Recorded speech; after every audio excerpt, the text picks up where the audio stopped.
N'hésitez pas à liker la vidéo si elle vous plaît et si vous êtes nouveau sur la chaîne, n'oubliez pas de vous abonner et d'activer la notification pour ne rater aucune de nos prochaines vidéos. On commence.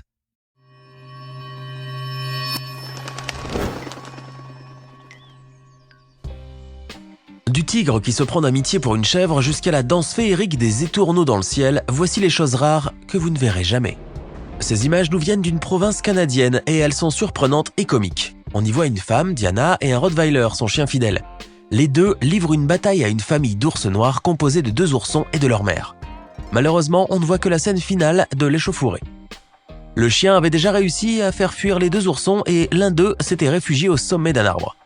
Mais les choses se compliquent quand la femelle, vexée qu'on tourmente ses petits, décide de livrer l'assaut. Le Rottweiler, voyant le danger, fuit à toute allure. Mais Diana, plus courageuse, se munit d'un bâton et veut repousser l'attaque par la force de son bras, ce qui est une folie. Heureusement pour elle, l'ours n'était pas d'humeur sanguinaire. La bête se contente de jeter la femme à terre, puis s'en retourne promptement auprès de ses petits. C'était un simple avertissement. Diana n'était pas blessée, en revanche, elle était en état de choc et ne se rendait pas bien compte de ce qui venait de se produire. L'attaque était si rapide qu'elle n'avait rien vu, et elle pensait avoir trébuché contre un obstacle.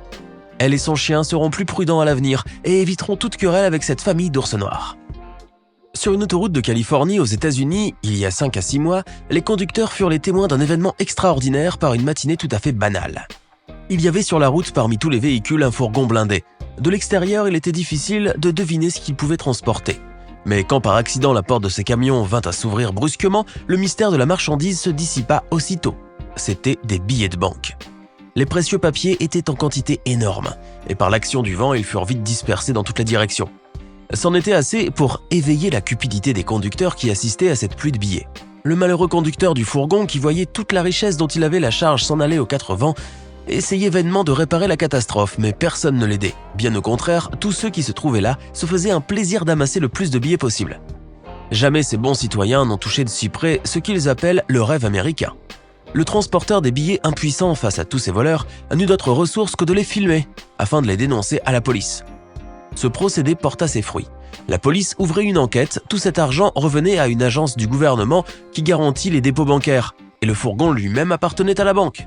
Sous la menace de poursuite, tous les petits malins qui se sont bien remplis les poches ont dû restituer jusqu'au dernier billet. Ainsi, tout rentra dans l'ordre. En 2015, un modeste chauffeur de bus a gagné le respect bien mérité de tout le pays en accomplissant une action héroïque. Darnell Barton, c'est son nom, effectuait son itinéraire coutumier dans le quartier de Buffalo à New York. Le jour était ensoleillé. En traversant un pont, le chauffeur aperçut à sa droite quelque chose d'inhabituel. Une jeune femme vêtue de rose se tenait debout par-delà la rampe de sécurité dans une attitude qui n'était pas équivoque. Darnell Barton mesura tout le péril de la situation. Et avec une présence d'esprit remarquable, il fit exactement ce que sa conscience lui dicta. Il arrêta le bus, s'enquit de l'état de la malheureuse femme et l'enjoignit avec douceur de repasser du bon côté, sans faire de mouvement brusque. Voyant qu'elle tardait à le faire, il vint auprès d'elle, la prit délicatement dans ses bras et la ramena à terre. Il s'ensuivit quelques échanges entre le sauveur et la pauvre femme. Le pire était assurément évité. Les passagers du bus, émus par cette scène de sauvetage, applaudirent chaleureusement le chauffeur. Celui-ci invita l'inconnu à monter dans le bus où il pourrait veiller sur elle. L'extrême détresse où elle était inquiétait beaucoup le chauffeur. Il décida de la conduire au poste de police le plus proche. Là, elle serait convenablement prise en charge. On ne sait rien de cette femme, mais on espère qu'elle va mieux aujourd'hui. Un jour, dans un village indien, un agriculteur eut la douloureuse surprise de voir par hasard un léopard piégé au fond d'un puits. Ce puits était profond de plus de 15 mètres. Le léopard y était tombé la nuit et jusqu'au matin, il s'était maintenu sur un plateau métallique instable. Bien que bon nageur, le léopard se fatigue à rester longtemps dans l'eau. L'agriculteur voyait bien que le félin avait besoin d'aide. Il appela une organisation locale de sauvetage d'animaux. L'équipe vint rapidement et par chance, elle savait exactement quoi faire. On fit descendre au fond du puits une cage de petite dimension au moyen de cordes. Le léopard devait s'y glisser pour être remonté. Non seulement l'animal intelligent sut qu'on voulait le sauver, mais il comprit aussi la méthode du sauvetage. Il sauta furtivement dans la cage dès qu'elle fut suffisamment proche de lui. Le fermier était soulagé. Mais aussi longtemps que ces puits resteront découverts, des animaux continueront d'y tomber. Et même, ce risque augmente à mesure que dans ces villages, les terres agricoles gagnent en étendue. Évoquons à présent une créature marine qui vit à des centaines de mètres de profondeur et qui, jusqu'à un certain temps, est restée entourée d'un profond mystère. Il s'agit du calmar géant. Ce céphalopode fascine les scientifiques qui ne peuvent pas souvent l'étudier à cause de sa rareté. Il n'est pas étonnant que ses caractéristiques demeurent en partie inconnues. Le calmar géant fut observé pour la première fois il y a à peine 20 ans. On ne sait pas grand-chose de son cycle de reproduction ou de sa morphologie organique. Les scientifiques qui souhaitent l'étudier sont bien souvent frustrés, puisque ce mollusque se déforme dès qu'on le sort de l'eau. En 2019, toutefois, la chance leur avait souri. Après plusieurs plongées, le calmar géant fut aperçu.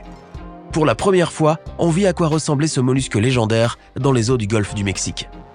Jusque-là, il n'avait été vu de près qu'au Japon et en Océanie. Le spectacle était à la hauteur des attentes. Ce monstre, qui a jadis nourri la mythologie scandinave et inspiré toutes sortes de légendes terribles, maintenant on pouvait le voir se mouvant dans l'eau, allongeant et repliant ses longues tentacules. N'est-ce pas beau ? L'événement était si passionnant qu'on en parla un peu partout dans le monde. Cependant, il faudra attendre longtemps avant qu'un tel miracle ne se produise à nouveau. Et il faudra attendre encore plus longtemps avant d'étudier cette créature fantastique dans les meilleures conditions. Parmi les plus beaux spectacles qu'offre la nature, le ballet des tourneaux tient une bonne place. Si vous voyez un jour cette chorégraphie céleste, jouée à l'unisson par une immense nuée des tourneaux en quête d'un abri, ce sera peut-être l'une des belles choses que vous verrez dans votre vie.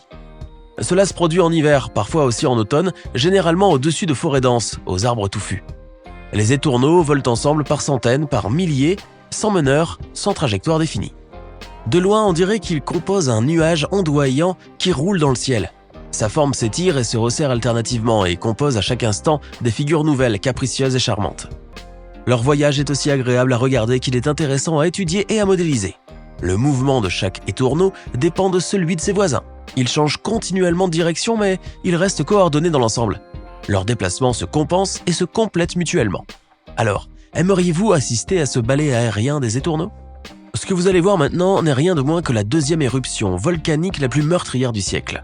Ces images, sublimes et effrayantes, montrent l'Anak Krakatau, situé dans un détroit à mi-chemin entre les deux îles de Java et de Sumatra, dans une province d'Indonésie.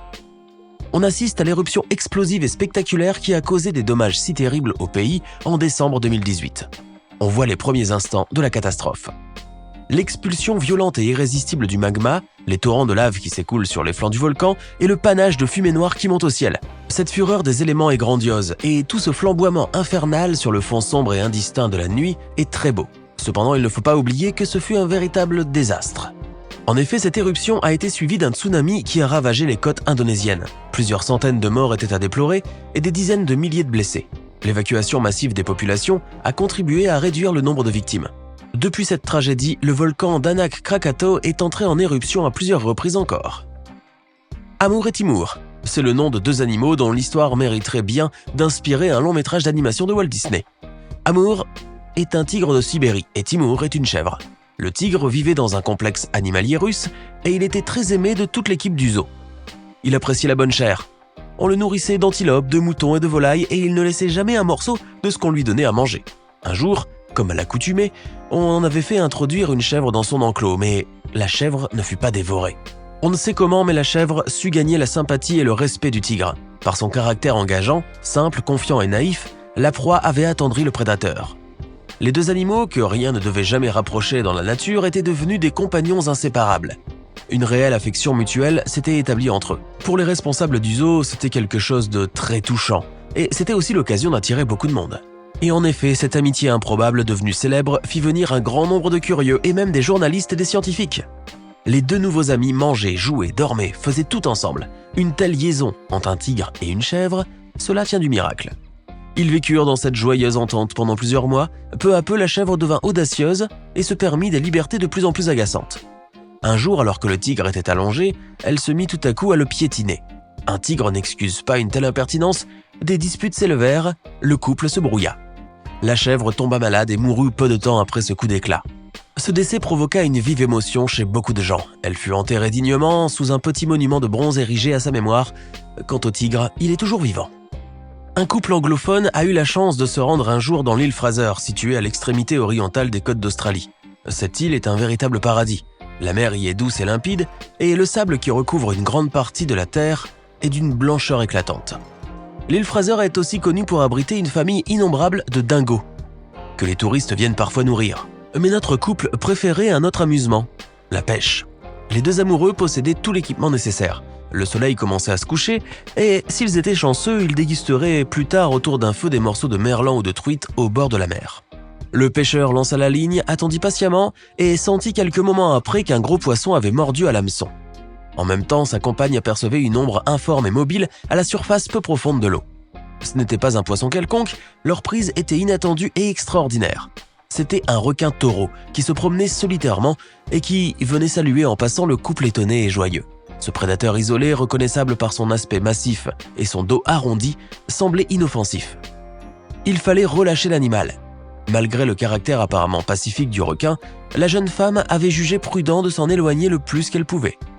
Son compagnon pouvait bien se débrouiller sans elle, et en effet, il n'eut besoin d'aucune aide. Il attire à ses pieds le requin, décroche à l'aide d'une pince l'hameçon coincé entre les crocs pointus, lui caresse le dos et l'invite amicalement à regagner le large. Le requin obéit et s'en alla paisiblement. Pour les deux amoureux, ce fut à coup sûr l'aventure la plus singulière qu'ils aient jamais vécue. Ainsi s'achève notre vidéo où vous avez pu voir quelques images de faits extraordinaires qu'il est rarement donné de voir de ses propres yeux. Comme d'habitude, nous vous invitons à partager vos impressions ou vos remarques dans la section des commentaires. Dites-nous laquelle de ces séquences vous a le plus surpris. Si cette vidéo vous a plu, n'oubliez pas de mettre un pouce bleu, de vous abonner à la chaîne et d'activer la cloche pour ne rien rater de nos prochaines publications.